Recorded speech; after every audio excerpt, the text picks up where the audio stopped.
आज हम बात करेंगे कि डेडलिफ्ट में अगर मेरा knee extension and hip extension होता है, अगर मेरी लोअर बॉडी ही इन्वॉल्व होती है, तो डेडलिफ्ट को हम बैक वाले दिन क्यों ट्रेन करते हैं।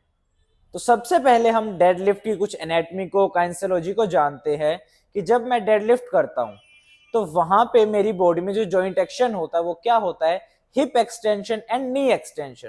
तो ये दो जॉइंट एक्शन होते हैं मेरे डेडलिफ्ट में, जो कि मसल यहाँ पे इन्वॉल्व होता है। जो हिप एक्सटेंशन है वो कराता है मेरा ग्लूटियल मैक्सिमस एंड उसको असिस्ट करता है मेरा हैमस्ट्रिंग ग्रुप।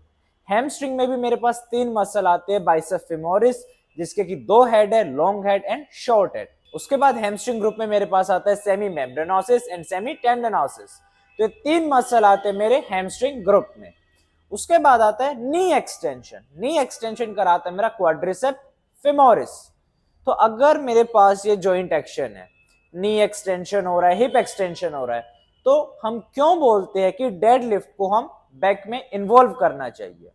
हमारे पास बेसिकली दो टाइप के कॉन्ट्रैक्शन होते हैं, isotonic and isometric. Isotonic contraction में क्या होता है कि वहां पे मेरी मसल की लेंथ चेंज होती है, छोटी एंड बड़ी होती है। जैसे कि मैं डंबल कर्ल करता हूं तो वहां पे जो मेरी मसल बैली है वो हमें दिखती है, मूव होती। तो वो होता है मेरा आइसोटोनिक कॉन्ट्रैक्शन, जहां पे मेरी मसल की लेंथ चेंज होती है। जब मैं उसको कॉन्ट्रैक्ट कराता हूं तो वो छोटी होती है, तो मसल की लेंथ छोटी होती है। दूसरा कॉन्ट्रैक्शन होता है isometric.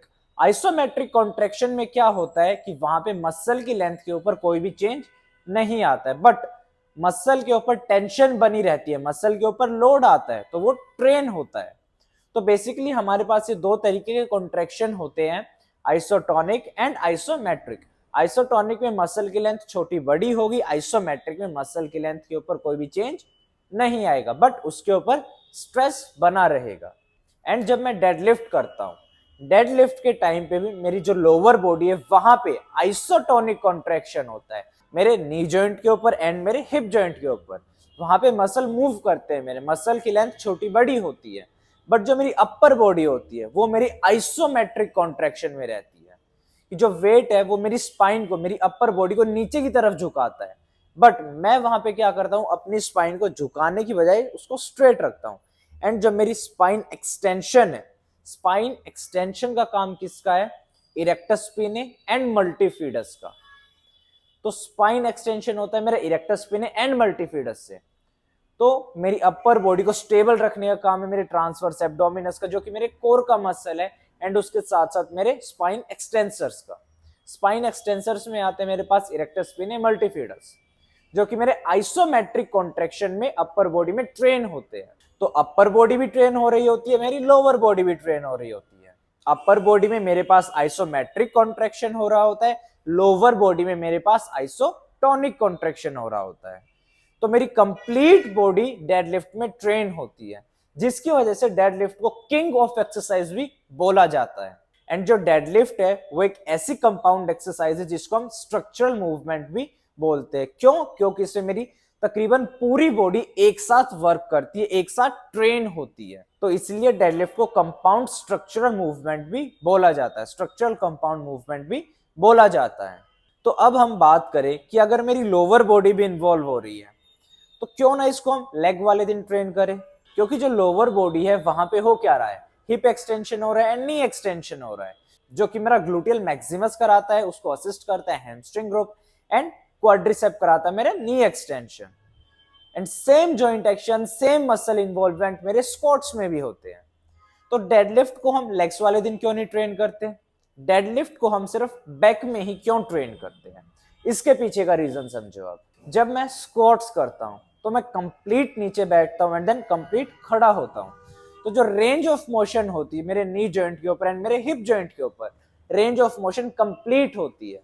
And complete range of motion होती है, जिसकी वजह से मेरे को वहां पे ज्यादा मसल पे टेंशन मिलता है, पूरा लोड मेरे उन मसल्स के ऊपर आता है। एंड वहीं पे जब मैं डेडलिफ्ट की बात करूं तो मेरे को कंप्लीट रेंज ऑफ मोशन देखने को नहीं मिलता है। तो कंप्लीट रेंज ऑफ मोशन नहीं आएगा तो मसल का इन्वॉल्वमेंट भी कंप्लीट नहीं आएगा। तो क्वाड्रिसेप फेमोरिस या फिर क्वाड्रिसेप जो मेरा है उसका पूरा नाम है क्वाड्रिसेप फेमोरिस। तो quadricep femoris, gluteal Maximus, hamstrings, मेरे इन्वॉल्व होते हैं डेडलिफ्ट में, बट वो 100% इन्वॉल्व नहीं होते वहां पे। रेंज ऑफ मोशन है वो 100% नहीं होता है। तो लोअर बॉडी मेरी इन्वॉल्व होती है, but range of motion lag करता है, रेंज ऑफ मोशन कंप्लीट नहीं होता है, जिसकी वजह से मसल इन्वॉल्वमेंट भी ज्यादा नहीं होता है।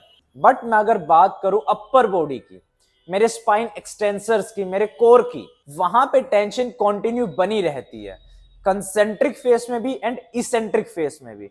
जब मैं वेट को लिफ्ट करता हूं तब भी मैं अपने स्पाइन को स्ट्रेट रखता हूं, एंड जब मैं वेट को नीचे की तरफ रखता हूं तब भी मैं स्पाइन को स्ट्रेट रखता हूं। क्योंकि अगर मैं नीचे रखते टाइम अपने बैक एक्सटेंसर्स को लूज छोड़ दूं तो वो एकदम से वेट नीचे जाएगा एंड मेरी स्पाइन क्या होती है, बेंड होगी वहां पे। अगर मेरे स्पाइन एक्सटेंसर्स वहां पे इन्वॉल्व नहीं रहेंगे, अगर वो फ्री हो जाते तो स्पाइन मेरी बेंड हो जाएगी, स्पाइन मेरी फ्लेक्शन में चली जाएगी, जो कि हमें नहीं कराना है। तो कंसेंट्रिक फेस में भी एंड इसेंट्रिक फेस में भी, दोनों फेसेस में मेरे स्पाइन एक्सटेंसर्स वर्क करते हैं। तो अगर मैं टेंशन की बात करूं, लोड की बात करूं, तो मेरी अपर बॉडी के ऊपर ज्यादा लोड रहता है, जिसकी वजह से हम बोलते हैं कि जो डेडलिफ्ट है वो बैक डोमिनेटिंग एक्सरसाइज है, ना कि लेग्स डोमिनेटिंग एक्सरसाइज है। एंड वहीं पे अगर मैं बात करूं स्क्वाट्स की, तो स्क्वाट्स मेरी लेग डोमिनेटिंग एक्सरसाइज है, ना कि मेरी बैक डोमिनेटिंग एक्सरसाइज है। तो दोनों में, स्क्वाट्स में एंड डेडलिफ्ट में, जॉइंट एक्शन सेम होता है, मसल इन्वॉल्वमेंट सेम होते हैं, बट स्क्वाट्स करते टाइम जो रेंज ऑफ मोशन होता है वो मेरे लेग्स में ज्यादा होता है, ज्यादा मेरे को रेंज ऑफ मोशन मिलता है, जिसकी वजह से जो मेरे लेग्स के मसल्स है वो स्क्वाट्स करते टाइम ज्यादा इन्वॉल्व होते हैं। एंड वहीं पे डेडलिफ्ट में जो मेरा रेंज ऑफ मोशन है लेग्स में कम रहता है, जिसकी वजह से मसल इन्वॉल्वमेंट भी कम हो जाती है, कंप्लीट स्ट्रेस नहीं आता है मेरे लेग्स पे। तो डेडलिफ्ट को हमेशा बैक डे वाले दिन किया जाता है एंड स्क्वाट्स को हमेशा लेग वाले दिन किया जाता है। तो ये थी हमारी आज की वीडियो कि डेडलिफ्ट को बैक डोमिनेटिंग एक्सरसाइज क्यों बोला जाता है, जबकि इसमें कॉन्ट्रैक्शन जो हो रहा होता है मेरी लोअर बॉडी में होता है, मेरे लेग्स में कॉन्ट्रैक्शन हो रहा होता है, वहां पे मसल की लेंथ चेंज हो रही होती है, स्टिल इसको हम बैक डोमिनेटिंग एक्सरसाइज बोलते हैं। रीजन क्या है, जो मेरे स्पाइन एक्सटेंसर्स है एंड जो मेरे कोर मसल्स है वो आइसोमेट्रिक कॉन्ट्रैक्शन में वहां पे ट्रेन हो रहे होते हैं। तो कैसी लगी हमारी आज की वीडियो, कमेंट करके जरूर बताएं। एंड ऐसे ही और भी ज्यादा फिटनेस फैक्ट्स को जानने के लिए, एक्सरसाइज साइंस को जानने के लिए आप हमारे चैनल को सब्सक्राइब कर सकते हो, कोच हिमांशु।